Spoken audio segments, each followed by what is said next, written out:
예, 오늘 뉴스탑10은 이 얘기부터 먼저 짚어보려 합니다.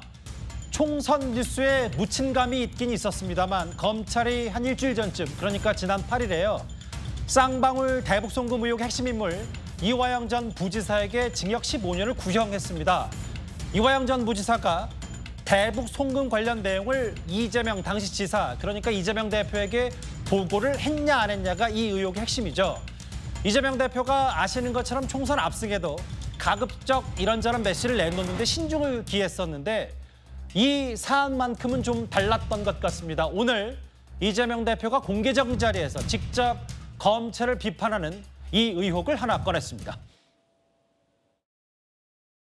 이 전 부지사 진술에 따르면 수원지검 1313호 검사실 바로 앞방에 창고라고 붙은 세미나실에서 이화영, 김성태 3명이 계속 토론도 하고 설득도 당하는 과정이 있었다는 것입니다. 검찰의 묵인 혹은 방조하에 이 전 부지사의 진술을 바꾸기 위한 목적으로 연어 회덮밥, 술 파티를 벌였다는 것입니다. 도저히 묵과할 수 없는 중대 범죄입니다. 구속수감자들이 검찰청에 불려와서 다 한 방에 모여가지고 술 파티를 하고 연어 파티하고 무슨 모여서 작전 회의를 했다는 게 이게 검사 승인 없이 가능합니까? 그리고 교도관들이 다 한 명 한 명 수감자 상대로 개호를 하는데 교도관들이 술 파티 하는 것을 방치했다는 것은 검사의 명령 지시가 없이 불가능합니다. 동네 건달들도 하지 않는 짓을, 심각한 일입니다. 이게 그냥 있는 징계 사안이나 잘못이 아니라 국기문란 사건입니다. 이 얘기부터 하나하나 풀어볼까요? 이재명 대표의 말, 국기문란 수준이다. 이현정 의원님, 네. 그 수원지검 1314호 검사실에서 도대체 진짜 이런 일이 있었는지를 살펴보기 전에 이재명 대표가 그동안 비교적 총선 압승 이후에도 정치적 메시지를 내는 데는 신중했거든요. 근데 이 의혹만큼은 달랐다. 공개적인 자리에서 야당 대표가 검찰에 대해서 의혹 제기를 했습니다. 그러니까 만약에 이게 사실이라면 굉장히 중대한 문제인데 지금 이화영 전 부지사의 일방적 주장이고 수원지검은 말도 안 되는 이야기라고 지금 부인하고 있는 상황입니다. 자, 그렇다면 우선 사건에 대한 진상을 확인하는 게 우선이지 않겠습니까? 예. 만약에 이런 일이 벌어졌다면 이건 굉장히 문제겠죠. 자, 근데 수원지검은 일체 이런 일이 없었다라고 이야기를 하는데 예. 왜 이재명 대표가 벌써 이거를 뭐 국기문란으로 규정하면서 마치 사실인 것처럼 주장하느냐? 왜냐? 바로 이제 지금 이화영 전 부지사가 여러 가지 논란 끝에 지난번에 구형을 받았지 않습니까? 예. 4일 날 15년을 받았습니다. 예. 근데 이게 6월 7일 날 이제 선고 공판이 있어요. 문제는 여기서 유죄가 나면 바로 이재명 대표와 직결되는 사건입니다. 자, 오죽했으면 그날 이 이화영 부지사의 변호인이 예. 이 최후진 변론을 하면서 이재명 대표는 무죄다 이런 이야기를 했어요. 그러니까 그게 말이 안 되지 않습니까? 이화영 전 부지사를 지금 변호하는 사람이 이재명은 무죄다 이런 이야기를 할 정도로 이 사안 자체, 즉 이 사안 자체 유죄로 인정되면 이화영 전 부지사의 진술, 이재명 대표에게 이런 대북 송금 사실을 보고했다라는 게 확인이 되면 그때부터 검찰 수사가 진행이 될 겁니다. 예. 그러니까 어쩌면 이재명 대표는 어떻게 이런 상황을 최대한 막기 위해서 지금 이미 이제 재판을 끝나서 이제는 선고만 남은 상황이니까 그렇죠. 이 사안을 뒤집어 버릴 수 있는 사안은 안 되는 거죠. 자, 그러다 보니 이제 검찰 수사의 어떤 문제점 이거를 들춤으로 인해서 예. 이 진술 자체가 어떤 면에서 보면 조작됐다 이런 것들을 부각시키고 싶을 텐데 글쎄요. 과연 이게 지금 이 사안 자체가 저는 어렵지 않은 사안이라 봅니다. 이거 자체가 누가 거짓말하고 있는지 곧 밝혀질 것 같습니다. 이거는 뭐 정치적 문제로 확대 해석할 게 아니라 법적인 부분만 냉정하게 보면 되니까 일단 강전의 조기현 두 변호사께 차례로 여쭤볼게요. 네. 먼저 강 변호사님, 저하고 화면을 같이 보시겠습니다. 네. 이화영 전 부지사의 주장은 이렇습니다. 수원지방검찰청 1313호 검사실 앞에서 창고라고 쓰여있는 방에 김성태 회장 등이 모였다. 쌍방울 직원 등이 외부에서 연어, 회보답 등을 음식을 가져다주고 술도 한번 먹은 기억이 있다. 다음 화면 볼까요? 이화영 전 부지사의 주장을 이어가면 김성태 전 회장과 나와 단둘이 있을 때 이재명 대표가 제3자 뇌물로 재판에 넘기지 않으면 형님이 큰일 난다. 이재명을 위한 수사다. 이재명이 죽어야 한다고 말했다. 그러니까 이화영 전 부지사 주장은 검찰이 회유하고 조작했다 이 얘기를 하고 싶은 거네요. 네, 이번에 민주당 당선인 중에서 한 분이 예전에 유명한 얘기를 하셨는데요. 소설을 쓰시네라는 말이 있었죠. 그 말이 딱 생각이 납니다. 이화영 부지사 같은 경우에는 수사 초기부터 구속이 되어 있었죠. 그렇기 때문에 구속 피의자들과 일반인들이 드나드는 출입구는 다릅니다. 이화영 부지사가 이야기하고 있는 앞으로 좀 돌려주시겠어요? 예. 그 처음에 했던 얘기를 보면요. 예. 본인이 아니라 이제 쌍방울 직원들이 외부에서 연어, 회덮밥 그리고 술을 가져왔다라는 이야기거든요. 예. 그런데 검찰이라는 건물은요. 들어가려면은 신분증 검사도 다 하지만 짐 검사도 다 합니다. 아하. 그 안에서 술병이 들어간다? 그렇다면 검찰청 1층에 있는 직원들도 다 매수가 되었다는 것인가요?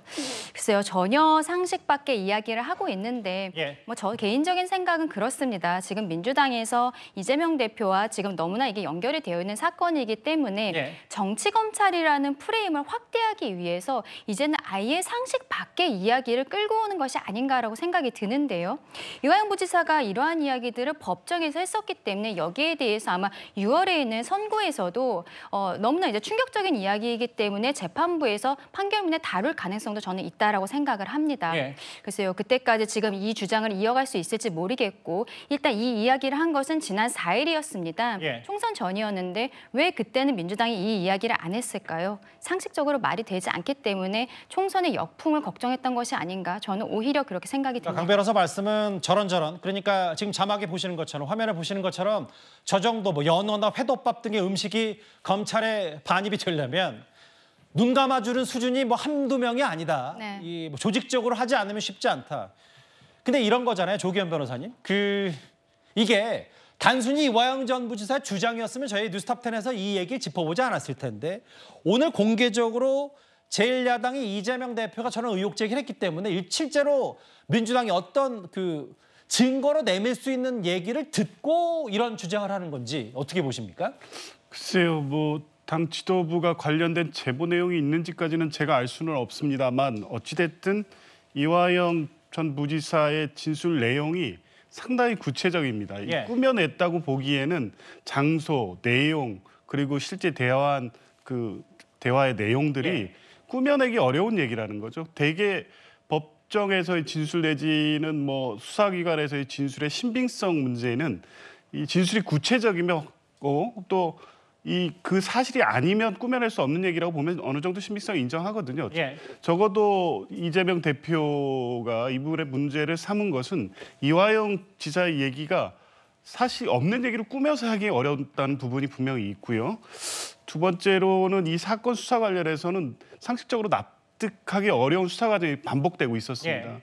그러니까 6월까지는 이화영 부지사가 혐의 내용을 전면 부인하다가 6월 달에 갑자기 진술을 번복해서 이재명 대표와 관련성을 인정을 했는데 다시 7월 달에 다시 재번복을 합니다. 예. 그 내용의 핵심은 검찰의 회유와 협박이 있었다는 것이었고요. 그 뒤로는 또 일관되게 지금 검찰의 회유에 의해서 진술이 왜곡됐다는 주장을 유지해 오고 있었습니다. 예. 그 과정에서 있었던 지금 사건이 1313호 앞 창고의 얘기가 되는 거죠. 이런 얘기의 전반의 상황을 맞춰보면 그런 일이 있을 법하다는 적어도 추정은 어느 정도 되고 있고요. 이제 그렇다면 그 다음 문제는 검찰은 황당한 얘기다, 있을 수 없는 얘기다. 그렇죠. 통상적인 사건에서 말도 안 되는 얘기입니다. 그러면 그냥 당위적으로 그런 일이 있을 수 없다는 주장만 할 것이 아니라 지금 말씀한 바와 같이 쌍방울 직원들이 검찰청에 왔을 것이고 예. 그러한 음식물 반입이 있었다면 당시 CCTV라든가 출입 기록이라든가 예. 검찰 수사관들의 진술이라든가 그러니까 검찰이 이게 완전히 허위라는 걸 밝힐 수 있는 간접적인 증거를 제시하면서 검찰이요, 주체가? 예. 민주당이 이제 의혹 제기란 민주당이 당사자가 아니라 검찰이 당당하다면 검찰이 오히려 증거를 내야 된다 이 말씀하시는 그렇죠. 겁니까? 몇 가지의 명확한 이 관련된 자료만 제출을 하면 예. 이화영 지사의 이 진술이 허위라는 게 금방 밝혀질 수 있거든요. 이 내용은 어찌됐든 6월 달에 이 선고 공판에서 예. 이화영 지사의 진술 신빙성과 관련된 부분이기 때문에 예. 법원도 민감하게 받아들일 가능성이 큽니다. 그렇다면 검찰도 이 부분에 대해서 적극 대응을 해야 되는데 황당하다, 그런 일이 있을 수 없다는 원론적 대응만 하고 있거든요. 예. 그런 부분에서 의혹을 더 키워가고 있다고 봅니다. 무슨 말씀인지 알겠어요. 그러니까 조 변호사 말씀은 결국은 이화영 전 부지사가 진술이 오락가락했던 그 내막에는 혹시 검찰이 당시 김성태 회장과 뭐 술자리 혹은 이런 음식 이런 회유와 조작이 있었던 거를 하는 건 합리적 의심이 될 수 있다. 근데 일단 있는 그대로 살펴볼까요? 중요한 건 뭐 회유가 있었기 때문에 뭐 그 입장이 번복됐는지 그거보다 정말 회덮밥 면허초밥이 검찰로 들어갔는지 이 부분일 텐데 이재명 대표 동네 건달도 안 할 국기문란 사건 이게 나라냐? 박찬대 최고위원 묵과할 수 없는 중대 범죄다. 근데 이 부분을 봐야 되겠죠. 검찰 얘기는 엄격하게 수감자 개호 시스템 운영 중이고 절대 상상할 수 없는 어떻게 이렇게 회유와 조작은 물론이고 이런 회덮밥과 연어가 수원지검에 들어갈 수 있냐는 얘기.